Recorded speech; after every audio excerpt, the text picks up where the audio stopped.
Good afternoon, y'all. It's Robert McLeod today. Listen, just had kind of lengthy conversation about global warming, cloud seeding, carbon tax. Okay. If you want to know about global warming, you can't start talking about companies like HARP or government agencies like HARP unless you want to talk about things like pole shifting. And when we talk about the carbon tax, if you remember before we had the carbon tax, companies were starting to get creative with their taxes and figuring out ways not to pay taxes. Then all of a sudden we came up with this global warming thing, and we're going to charge companies carbon tax for their emissions. Maybe it was a way to get some more revenue out of people. And if you have to get people's opinions formulated, you have to be creative in how you construct this. It's kind of like the only way that you're going to get people to believe something is if you create a problem and make it so loud and clear that even if it's a lie, it becomes the truth. It's kind of like the Constitution now.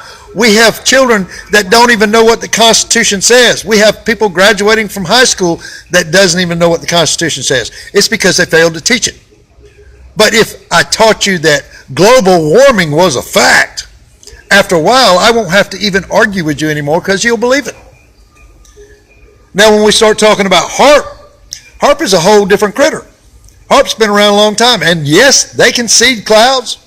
They can make it rain where they want to.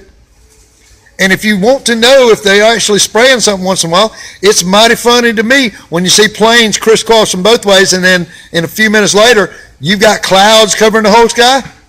It doesn't take much to figure this one out. Don't need to be a rocket scientist to figure out something's being sprayed up there that doesn't need to be there. But pole shift, that's a whole nother thing. This is recorded throughout time. The poles have shifted.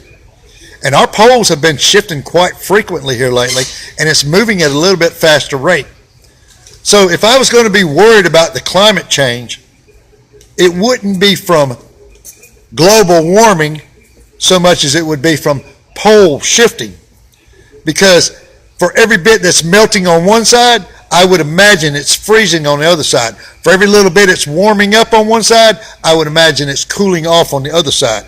Because you cannot have a give without a take. Every action has an equal and opposite reaction, even in the weather. So for me to sit here and say, yes, the globe's warming up. No, I can't do that. I can tell you this much. If it's warming up here, it's cooling off over there. And if it's cooling off over there, it's probably warming up over here. It's yin and yang. Doesn't take anybody too long to figure this out if you just read. And for every bit of bad weather we have over here, somebody else has good weather. So is the climate warming up? Is the globe warming up? I would say it might be warming up a little bit, and it wouldn't even be from pole shift. It might be from internal combustion. Because if you've noticed lately, we got volcanoes going off everywhere. The Ring of Fire is on fire. Who knows? Maybe all the building going on is putting extra pressure on the earth. It's starting to force some of the magma out of it. Who knows?